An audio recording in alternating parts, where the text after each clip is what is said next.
Most people read the headlines. I read the small print. This is Footnotes, where I find the biggest stories in the smallest detail. In an era before everyone had a camera in their pocket, Allen Funt was the king of the gotcha. He was the mastermind behind Candid, a show that specialized in making ordinary people look absolutely ridiculous by putting them in impossible situations. Talking mailboxes, cars without engines, you name it. He was the man who taught a generation of Americans that if a stranger handed them a melting ice cream cone or a trick suitcase, they should eventually expect him to step out from behind a curtain, point a finger, and say those famous words. Smile, you're on candid camera.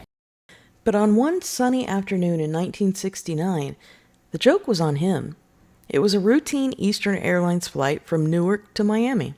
The passengers were settling in, perhaps dreaming of the Florida surf or wondering if the Salisbury steak was actually meat. Among them sat Mr. Funt, traveling with his family, trying, for once, not to be noticed. But as the jet reached cruising altitude, the script took a sharp turn.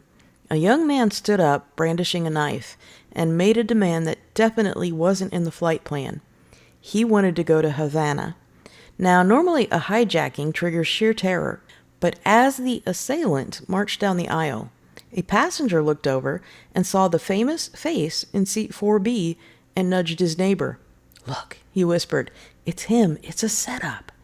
The word spread through the cabin faster than a complimentary cocktail. The passengers didn't cower. They chuckled.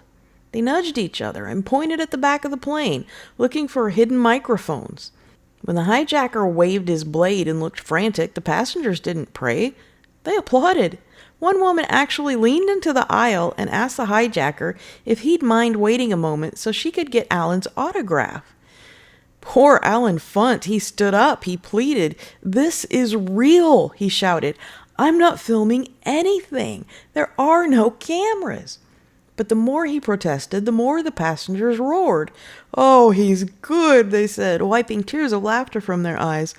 "What a performer! He's really selling the panic bit."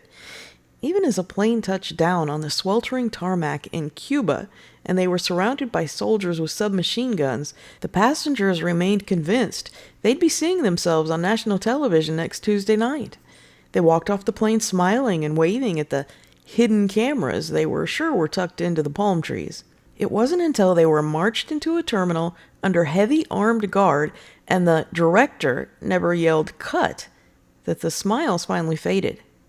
There were no prizes, no catchphrases, just a very long, very hot ordeal in a foreign land. The man who spent his career tricking the world had finally encountered a situation so absurd his own reputation made the truth unbelievable. He had spent decades teaching us not to believe our eyes, and that day the world took his lesson to heart. The man who couldn't convince a plane full of people he was being kidnapped was, of course, Allen Funt. I'm Brenda, and you've been listening to Footnotes. And if Allen Funt were here, he'd probably tell you to smile, because you never know who's watching.